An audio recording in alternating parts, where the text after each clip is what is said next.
Hello scientist. तो देखिए exercise 10.4 का 13th क्वेश्चन करेंगे। साइंटिस्ट इसके अंदर क्या है कि जो 13th और 14th क्वेश्चन है ये दोनों क्वेश्चन कंप्लीटली अलग टाइप से है, ठीक है। तो इसको दोनों को ध्यान से देखना। इसने बोला है कि अपने को इलिप्स की इक्वेशन फाइंड करनी है, जिसके लिए इसने फोकस पॉइंट दे रखा 3 और 0, और इसे इसकी डायरेक्ट्रिक्स दे रखी है x=5 एंड इसेंट्रिसिटी दे रखी है 2/3। तो साइंटिस्ट इससे पहले जो हमने क्वेश्चन किए थे उसके अंदर हर एक क्वेश्चन के अंदर इसके जो फोकस पॉइंट थे वो प्लस या माइनस के अंदर दिए हुए थे, ठीक है। प्लस माइनस 3 और 0 इस प्रकार दिए होते थे, लेकिन इसके अंदर इसने फोकस दे रखा है 3 और 0, ओनली प्लस का 3 और 0 दे रखा है। तो देखिए साइंटिस्ट इसको कैसे सोल्व करेंगे। सबसे पहले तो साइंटिस्ट नोट करते हैं जो गिवन कंडीशन है अपनी। गिवन कंडीशन के अकॉर्डिंग साइंटिस्ट इसने जो फोकस पॉइंट दे रखा है वो इसने ओनली प्लस का 3 और 0 दे रखा है, और इसकी जो डायरेक्ट्रिक्स है, डायरेक्ट्रिक्स इसने दे रखी है x=5 एंड इसेंट्रिसिटी दे रखी है 2/3। तो साइंटिस्ट इसके अकॉर्डिंग देखिए अपना जो इलिप्स है वो किस टाइप का बनेगा। ये साइंटिस्ट अपने y एक्सिस होती है और ये आपको पता है x एक्सिस होती है। तो साइंटिस्ट इसका जो फोकस है वो x एक्सिस के अंदर 3 पॉइंट पे, मान लेते हैं कि x एक्सिस के ऊपर 3 पॉइंट पे, तो यहाँ हो जाएगा, और y के अंदर 0, इसका फोकस यहाँ होगा। अगर साइंटिस्ट हमने ऐसा इलिप्स बना दिया जो हमने इससे पहले क्वेश्चन किए थे, अगर हमने इसका ऐसा इलिप्स बना दिया फिर तो इसका फोकस पॉइंट एक इस तरफ भी हो जाएगा, इस तरफ वाला फोकस पॉइंट क्या हो जाएगा -3 और 0, लेकिन इसने तो -3 और 0 दे ही नहीं रखा, इसने तो ओनली 3 और 0 ही दे रखा है। इसका मतलब क्या है कि अपना जो इलिप्स है उसका एक फोकस पॉइंट तो यही होगा 3 और 0, लेकिन दूसरा फोकस पॉइंट -3 और 0 नहीं होना चाहिए, ठीक है। तो साइंटिस्ट इसका दूसरा फोकस क्या होना चाहिए। तो साइंटिस्ट इसके अंदर जो अपना इलिप्स है वो इस टाइप का बन सकता है, देखिए। तो साइंटिस्ट इसके अंदर थोड़ा ध्यान से बनाना, अपना जो इलिप्स बनेगा वो कुछ इस टाइप का बनेगा, इसको फोकस मानना है, ठीक है। इसको फोकस मान के साइंटिस्ट अपना जो इलिप्स है वो कुछ इस टाइप का बनेगा। इसके अंदर साइंटिस्ट जो इलिप्स का सेंटर होगा ना वो ये मानेंगे। अब इस इलिप्स के अंदर जो सेंटर है अपना ये हो जाएगा। पहले साइंटिस्ट अपना जो इलिप्स का सेंटर यहाँ पे ओरिजिन होता था, लेकिन ये आपकी वाई एक्सिस है और ये एक्स एक्सिस है, ठीक है। लेकिन इसके अंदर यहाँ पे जो इलिप्स का सेंटर है वो ओरिजिन के ऊपर नहीं है, वो एक्स एक्सिस के ऊपर है, कहीं किसी न किसी पॉइंट के ऊपर है, और इसने ये पॉइंट नहीं दे रखा। इस पॉइंट से अपने को कुछ नहीं लेना, अपने को बस इतना पता होना चाहिए कि इस इलिप्स का जो एक पॉइंट है, सॉरी एक फोकस है, इसके कोऑर्डिनेट इसने दे रखे हैं 3 और 0, और जो सेकेंड फोकस है इसके कोऑर्डिनेट भी अपने को नहीं दे रखे, ठीक है। तो इसकी इक्वेशन देखिए साइंटिस्ट कैसे निकालेंगे। और इसने साथ में बोला है कि इसकी इसेंट्रिसिटी तो 2/3 है, ये तो ठीक बात है, लेकिन डायरेक्ट्रिक्स x=5 दे रखी है, डायरेक्ट्रिक्स x=5 दे रखी है इसकी। तो साइंटिस्ट इसकी जो डायरेक्ट्रिक्स हम मान लेते हैं कि ये है, ठीक है। ये साइंटिस्ट इसकी डायरेक्ट्रिक्स हो जाएगी। डायरेक्ट्रिक्स साइंटिस्ट कोई अलग चीज़ नहीं है, डायरेक्ट्रिक्स कोई भी एक लाइन होती है, फिक्स्ड लाइन। मैं आपको आगे बताऊंगा इसकी इलिप्स की थ्योरी क्या होती है। साइंटिस्ट ये जो डायरेक्ट्रिक्स है इसकी इक्वेशन इसने दे रखी है x=5, थोड़ा इसको और इजी बनाते हैं इसको। इसकी इक्वेशन हो जाएगी x-5 = 0, और इसको थोड़ा सा और इजी बनाते हैं तो इसकी इक्वेशन हो जाएगी अपने पास x + 0y - 5 = 0। ये साइंटिस्ट आपको ध्यान रखनी है, जो इसने डायरेक्ट्रिक्स दे रखी है उसकी इक्वेशन है x + 0y - 5 = 0, ठीक बात है। साइंटिस्ट वैसे तो देखिए आप यहाँ पे मेरे को पता है कंफ्यूज हो सकते हो, क्योंकि मैंने आपको पहले बताया था कि जहाँ पे वर्टेक्स होता है, वर्टेक्स से जितनी दूर फोकस होता है उस वर्टेक्स से उल्टी डायरेक्शन में इसका डायरेक्ट्रिक्स होता है। आप ये सोच रहे होंगे कि इसका जो फोकस यहाँ पे दे रखा है तो इसकी डायरेक्ट्रिक्स यहाँ पे होनी चाहिए, है ना। लेकिन साइंटिस्ट इस केस के अंदर ऐसा नहीं होगा, वो तो उस टाइम पे था क्योंकि जब अपना ओरिजिन यहाँ पे 0, इसका जो सेंटर था वो 0 के ऊपर होता था। ये वर्टेक्स सॉरी डायरेक्ट्रिक्स कहीं भी दे सकता है। डायरेक्ट्रिक्स का मतलब साइंटिस्ट कोई अलग चीज़ नहीं है, डायरेक्ट्रिक्स एक फिक्स्ड लाइन होती है, ठीक है, जो कि इस इलिप्स की थ्योरी के अंदर यूज की जाती है। अब इलिप्स की थ्योरी क्या बोलती है, उस थ्योरी के अकॉर्डिंग साइंटिस्ट इसकी इक्वेशन निकाली जाएगी। देखिए इसका सॉल्यूशन देखिए scientist. According to theory of ellipse, scientist ellipse का एक नियम होता है कि इस इलिप्स के ऊपर चाहे आप कहीं भी कोई भी पॉइंट मान लीजिए, जैसे कि आपने यहाँ पे एक पॉइंट मान लिया P, ठीक है, यहाँ पे एक पॉइंट आपने मान लिया P जिसके कोऑर्डिनेट x और y है। तो साइंटिस्ट इलिप्स की थ्योरी ये बोलती है कि इस पॉइंट से जब हम फोकस की डिस्टेंस मेजर करते हैं, इस फोकस को मान लेते हैं f है, ठीक है, किसी भी पॉइंट से फोकस की डिस्टेंस होती है, उस डिस्टेंस का रेशो किसके साथ में, एक फिक्स्ड लाइन के साथ में, इस पॉइंट से इस फिक्स्ड लाइन के साथ में परपेंडिकुलर डिस्टेंस क्या हो जाएगी, इसको मान लेते हैं पॉइंट Q, ठीक है। P पॉइंट की F के साथ में ये जो डिस्टेंस है, इस डिस्टेंस का रेशो विद PQ, किसी भी पॉइंट P का फोकस के साथ में जो डिस्टेंस होती है, इसका रेशियो जब हम करते हैं P पॉइंट का Q के साथ में, यानी कि उस फिक्स्ड लाइन के साथ में जब P पॉइंट की परपेंडिकुलर लेंथ निकालते हैं, तो इस लेंथ और इस लेंथ का जो रेशियो होता है वो साइंटिस्ट इसेंट्रिसिटी के इक्वल होता है, ठीक है ना। ये साइंटिस्ट इलिप्स की थ्योरी बोलती है कि ध्यान से समझ लेना इसको, किसी भी पॉइंट P की फोकस के साथ में जो डिस्टेंस होती है, उस डिस्टेंस का रेशियो का मतलब होता है डिवाइड, उस डिस्टेंस का रेशियो किसके साथ में, जो डायरेक्ट्रिक्स दे रखी है होती है, यानी कि एक फिक्स्ड लाइन, उस फिक्स्ड लाइन से P तक की परपेंडिकुलर डिस्टेंस होती है, इस डिस्टेंस के साथ में जो रेशियो करते हैं उसको बोलते हैं इसेंट्रिसिटी, ठीक है ना। इस लाइन का रेशियो विद इस लाइन का रेशियो वो इसेंट्रिसिटी के इक्वल है। तो इस थ्योरी का यूज करके ही इसकी इक्वेशन निकालेंगे। अब देखिए साइंटिस्ट इसके अंदर क्या करेंगे, देखिए P से लेके F तक की जो डिस्टेंस है, P से लेके, सबसे पहले तो ये कीजिए कि दोनों साइड स्क्वायर कर लेते हैं। दोनों साइड स्क्वायर क्यों करेंगे, क्योंकि P से लेके F तक की जो डिस्टेंस निकालेंगे तो डिस्टेंस फार्मूला यूज़ करेंगे। डिस्टेंस फार्मूला के अंदर अंडर द रूट लगता है, आपको पता है, तो दोनों तरफ स्क्वायर कर लेंगे तो रूट वाला झंझट खत्म हो जाएगा। इसके अंदर साइंटिस्ट हम दोनों तरफ स्क्वायर करते हैं तो क्या हो जाएगा, P F का स्क्वायर अपॉन P Q का square is equal to E square, ठीक बात है।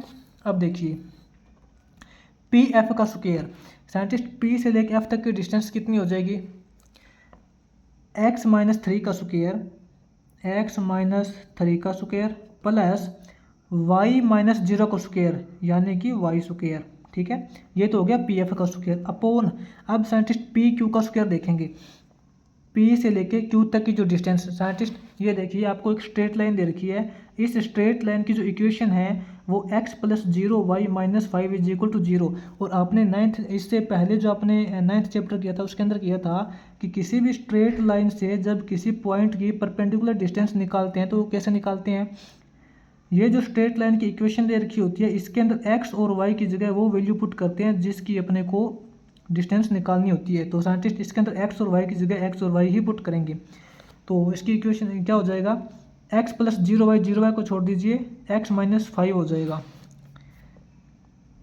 x माइनस 5 का मॉडुलस होता था ना, upon under the root x के कोफिशिएंट का स्क्वायर प्लस y के कोफिशिएंट का स्क्वायर, x का कोफिशिएंट 1 है, 1 का स्क्वायर करेंगे 1 हो जाएगा, और इसका स्क्वायर है, ये तो साइंटिस्ट P से लेके Q तक की डिस्टेंस आ गई, और इसका स्क्वायर करेंगे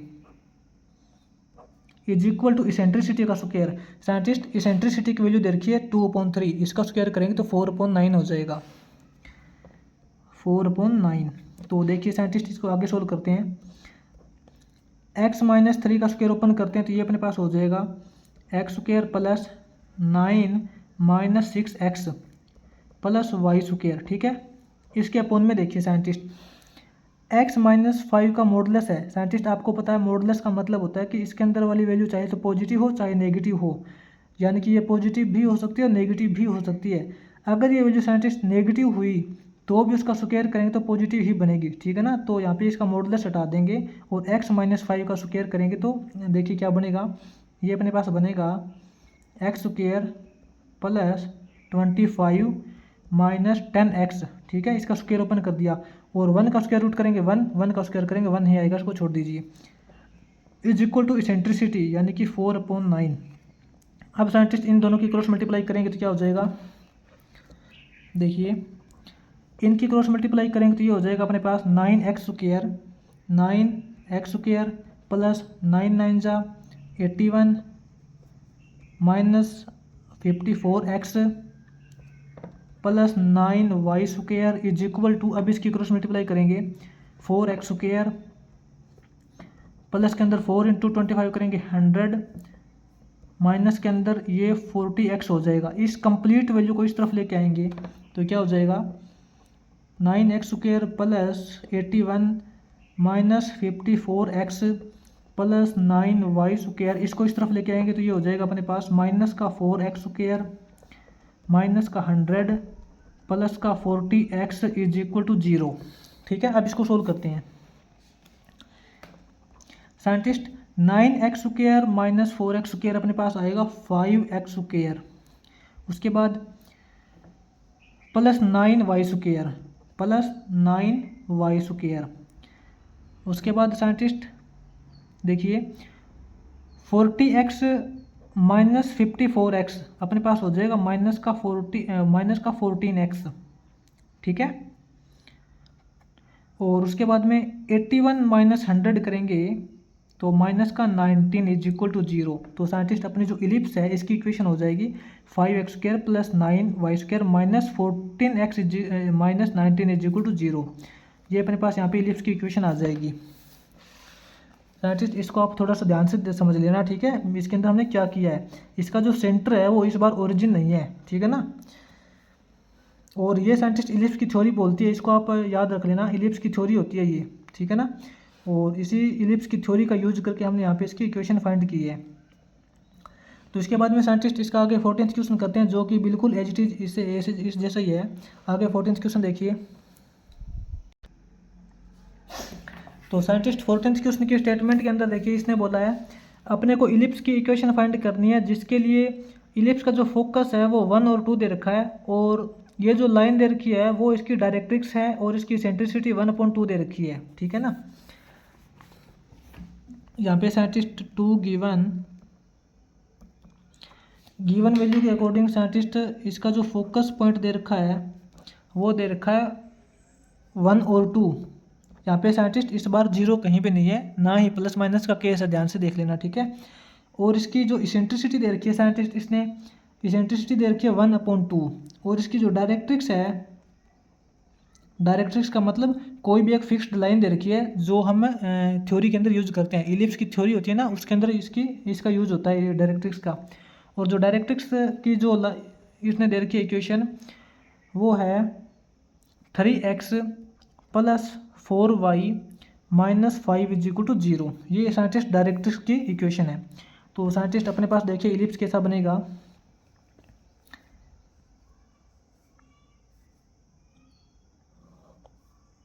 एक्स एक्सिस और वाई एक्सिस है अपनी। ठीक है, इसके अंदर साइंटिस्ट इलिप्स का जो फोकस पॉइंट है वो एक्स के अंदर तो 1 पॉइंट पे है, एक्स के अंदर तो 1 पॉइंट पे, वाई के अंदर 2 पॉइंट पे। मान लेते हैं कि यहाँ साइंटिस्ट कोई भी एक इलिप्स है जिसका फोकस पॉइंट यहाँ है, यहाँ पे फोकस पॉइंट साइंटिस्ट कौन से इलिप्स का होगा। साइंटिस्ट मान लेते हैं कि अपना इलिप्स जो है वो इस प्रकार का बनेगा। यहाँ पे फोकस हो जाएगा इसका,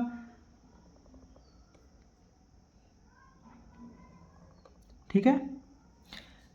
साइंटिस्ट अपना जो इलिप्स का सेंटर है वो यहाँ पे मान लेते हैं, कोई प्रॉब्लम नहीं है, वैसे भी अपने को सेंटर से कुछ नहीं लेना। ये साइंटिस्ट अपना इलिप्स का फोकस हो जाएगा 1 और 2, क्या दे रखा है 1 और 2। ठीक है, और एक साइंटिस्ट इसने डायरेक्ट्रिक्स की इक्वेशन दे रखी है। डायरेक्ट्रिक्स इसके अंदर आप ये मान लीजिए, कहीं भी मान सकते हो क्योंकि अपने को यहाँ पे कंफर्म नहीं है कि इसकी जो डायरेक्ट्रिक्स है वो ऐसे बनेगी या ऐसे बनेगी, क्योंकि इसने एक्स और वाई दोनों की फॉर्म में दे रखी है, एक्स और वाई दोनों वेरिएबल की फॉर्म में इसने डायरेक्ट्रिक्स की इक्वेशन दे रखी है। तो मान लेते हैं कि साइंटिस्ट इसकी जो डायरेक्ट्रिक्स है ना, आप इसके अंदर यहाँ मान लीजिए, कोई प्रॉब्लम नहीं है, कहीं भी मान सकते हो इसकी डायरेक्ट्रिक्स। ठीक है, सॉरी इसकी डायरेक्ट्रिक्स ऐसे मानेंगे, इसको छोड़ दीजिए, इसकी डायरेक्ट्रिक्स हम ऐसे मान लेंगे कि ये जो इसकी डायरेक्ट्रिक्स है, इस डायरेक्ट्रिक्स की जो इक्वेशन दे रखी है 3x plus 4y minus 5 is equal to 0। अब साइंटिस्ट देखिए इसका जो अपनी इलिप्स की थ्योरी होती है वो क्या बोलती है। इलिप्स की थ्योरी के अकॉर्डिंग साइंटिस्ट इस इलिप्स के ऊपर हम कहीं भी कोई भी पॉइंट मान सकते हैं, जैसे कि अपना पॉइंट P हो गया, अपना पॉइंट P यहाँ हो गया। ठीक है, यहाँ पर अपना पी पॉइंट हो गया, जिसके कोऑर्डिनेट है वो एक्स और वाई है। इस पी पॉइंट के जो कोऑर्डिनेट है वो एक्स और वाई है। इसकी जो थ्योरी बोलती है कि पॉइंट पी से लेके फोकस तक की जो डिस्टेंस है, यहाँ पे हम इसको फोकस मान लेते हैं, पॉइंट पी से लेके फोकस तक की डिस्टेंस का रेशो, यहाँ पे क्या लिखेंगे, according to theory of ellipse. Ellipse की थ्योरी के अकॉर्डिंग पॉइंट पी से लेके फोकस तक की जो डिस्टेंस का रेशो किसके साथ में, इसी पॉइंट पी से इस जो फिक्स्ड लाइन होती है डायरेक्ट्रिक्स, इसके साथ में परपेंडिकुलर डिस्टेंस, इसको मान लेते हैं पॉइंट क्यू। ठीक है, इस पॉइंट पी की फोकस के साथ में जो डिस्टेंस है, इस डिस्टेंस का रेशो किसके साथ में, पी क्यू के साथ में, कि इस पॉइंट पी की परपेंडिकुलर डिस्टेंस कितनी है इस लेंथ, इस लाइन के साथ में। तो पी क्यू, वो जो रेशियो साइंटिस्ट कांस्टेंट होता है, वो रेशियो किसके इक्वल होता है, इसेंट्रिसिटी के इक्वल। ठीक है ना। तो साइंटिस्ट अब बस इसी थ्योरी का यूज करके इसकी इक्वेशन फाइंड करेंगे हम। तो इसके अंदर ऐसा करते हैं, साइंटिस्ट दोनों तरफ स्क्वायर कर लेते हैं, क्योंकि पी से लेके अब तक की जो डिस्टेंस निकालेंगे ये अंडर द रूट निकलेगी, क्योंकि डिस्टेंस फॉर्मूला यूज करते हैं तो अंडर द रूट लगता है। तो रूट का झंझट खत्म करने के लिए क्या करते हैं, दोनों तरफ स्क्वायर कर लेते हैं। यहाँ पे हो जाएगा पी से लेके अब तक के डिस्टेंस का स्क्वायर अपॉन पी से लेके क्यू तक के डिस्टेंस का square is equal to E square. ठीक है ना। तो देखते हैं साइंटिस्ट, पी एफ, पी से लेके एफ तक के डिस्टेंस कैसे निकालेंगे, एक्स माइनस वन का स्क्वायर, एक्स माइनस वन का square plus y minus two का स्क्वायर। ठीक है, अपॉन पी क्यू का स्क्वायर। साइंटिस्ट आपको पता है किसी भी लाइन की इक्वेशन अब जब अपने को दे रखी होती है और इस लाइन से किसी पॉइंट की परपेंडिकुलर डिस्टेंस निकालनी होती है तो कैसे निकालते हैं, इस लाइन की इक्वेशन के अंदर एक्स और वाई की जगह वो वैल्यू पुट कर देते हैं। तो यहाँ पे scientist modulus of 3x plus 4y minus 5 इसका modulus upon under the root x के कोफिशिएंट का स्क्वायर प्लस y के कोफिशिएंट का स्क्वायर। ठीक है ना, और इस वैल्यू का स्क्वायर करेंगे क्योंकि पी क्यू का स्क्वायर दे रखा है, is equal to E square. Scientist eccentricity कितनी है, 1/2, 1/2 का स्क्वायर करेंगे 1/4 हो जाएगा।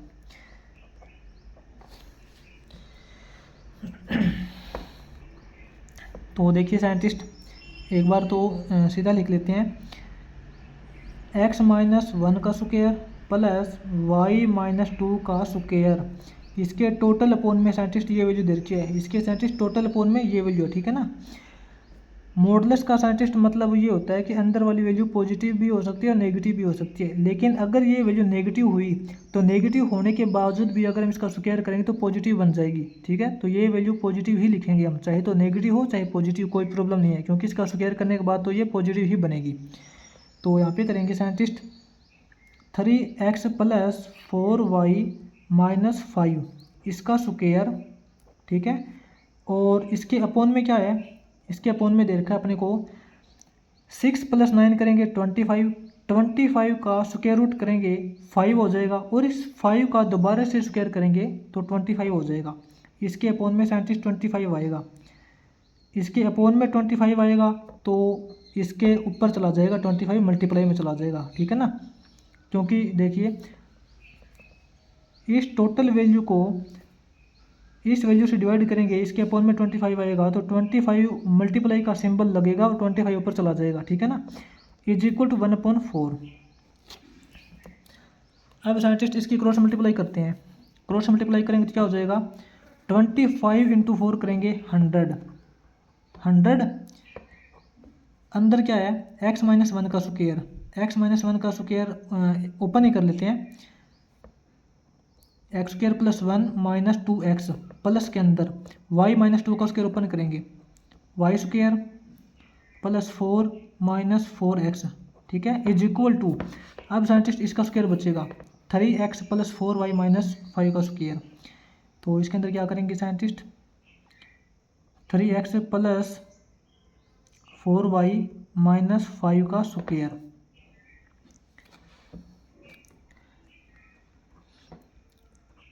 Hundred into x square plus y square minus 2x minus 4x, और 4 + 1 करेंगे plus 5 is equal to, scientist इसका स्क्वायर ओपन करते हैं। इसके अंदर हम ऐसा मान लेते हैं कि अपना जो 3x + 4y है ये कंप्लीट अपना a है, ठीक है ना। 3x + 4y अपना, इसको हम कंप्लीट को a मान लेते हैं। तो अपने पास क्या हो जाएगा, a - b का स्क्वायर। a - b का स्क्वायर करते हैं तो क्या होता है, a² + b² है ना। तो इसके अंदर करेंगे a² करेंगे, यानी कि 3x + 4y का स्क्वायर, a² हो गया, प्लस के अंदर b² करेंगे, -2ab करते हैं, 2 × a × b करेंगे, यानी कि ये हो जाएगा 2 × 5 = 10 हो जाएगा, 10 × 3x + 4y हो जाएगा, ठीक है। इसको ध्यान से सोल्व करना है साइंटिस्ट। अपने पास ये अंदर इसको मल्टीप्लाई कर लेते हैं, बाद में कर लेंगे। चलो एक बार देखिए, 100 × x² + y² -2x - 4x + 5 is equal to, scientist यहाँ पे 3x + 4y का स्क्वायर, एक बार यहाँ पे स्क्वायर फिर से ओपन हो जाएगा, क्या हो जाएगा 9x² + 16y² + 2ab, 2 × 3 करेंगे 6, 6 × 4 = 24, 24xy, ठीक है, +25 और -30x माइनस प्लस -10 4 = 40y हो जाएगा। अब इसको साइंटिस्ट अपने को सोल्व करना है, तो इसको सोल्व करेंगे। देखिए इस 100 की मल्टीप्लाई कर देंगे इसके अंदर वाले के साथ में, अपने पास हो जाएगा 100x² + 100y² -200x माइनस, यहाँ पे साइंटिस्ट ये क्या था, ये देखिए y - 2 का स्क्वायर ओपन किया था ना, तो यहाँ पे 4y आएगा साइंटिस्ट, यहाँ पे 4y आएगा, यहाँ पे -400y हो जाएगा, और प्लस के अंदर 100 × 5 करेंगे 500 हो जाएगा, ठीक है। और इस कंप्लीट वैल्यू को इस तरफ लेके आएंगे, इसका साइन चेंज हो जाएगा, माइनस का 9x² हो जाएगा, ये माइनस का 16y² हो जाएगा, ये माइनस का 24xy हो जाएगा, ये माइनस का 25 हो जाएगा, ये प्लस का 30x हो जाएगा, और ये प्लस का 40y हो जाएगा, इज इक्वल टू 0 बचेगा। अब इसको सोल्व करते हैं साइंटिस्ट। पहले x² वाली टर्म देख लीजिए साइंटिस्ट, 100x² - 9x² करेंगे, अपने पास बचेगा 91x², ठीक है। x² वाली टर्म कैंसिल हो गई, मतलब इन दोनों से हमने रिजल्ट लिख लिया। अब y² वाली देखिए, एक तो ये है y² वाली, उसके बाद में y² ये है, 100y² - 16y² करेंगे तो अपने पास आएगा साइंटिस्ट प्लस का 84y², ठीक है। उसके बाद में साइंटिस्ट xy वाली देखते हैं, ये xy वाली -24xy, -24xy। उसके बाद में साइंटिस्ट x वाली देखते हैं, माइनस का 200x प्लस का 30x, ये अपने पास हो जाएगा माइनस का 170x, ठीक है। उसके बाद y वाली देखते हैं साइंटिस्ट, प्लस का 40y माइनस का 400y, ये अपने पास हो जाएगा माइनस का 360y, ठीक है। इसके बाद अपने पास रह गया कांस्टेंट टर्म, 500 - 25 करेंगे तो ये अपने पास बचेगा प्लस का 475 इज इक्वल टू 0, ठीक है। अपने पास ये टर्म बचेगी साइंटिस्ट। तो ये साइंटिस्ट इस इलिप्स की इक्वेशन आ जाएगी, ठीक है। यहाँ पे कैलकुलेशन ध्यान से करना, और यहाँ पे साइंटिस्ट बार बार बता रहा हूँ मैं, यहाँ पे इलिप्स की थ्योरी को याद रख लेना। एक बार फिर बता देता हूँ, इलिप्स की थ्योरी ये बोलती है साइंटिस्ट, किसी भी पॉइंट P से लेके F तक की जो डिस्टेंस निकालते हो, फोकस की डिस्टेंस निकालते हो, तो PF इस डिस्टेंस का रेशो विद किसके साथ में, इसी पॉइंट P की length, perpendicular length with the directrix, यानी कि स्ट्रेट लाइन के साथ में, इन दोनों की जो लेंथ का रेशियो होता है वो इसेंट्रिसिटी के इक्वल होता है, ठीक है। इसी थ्योरी का यूज करके साइंटिस्ट अपने जो इलिप्स की इक्वेशन निकाली जाती है। तो ये साइंटिस्ट अपने यहाँ पे 14th क्वेश्चन हो जाएगा कंप्लीट।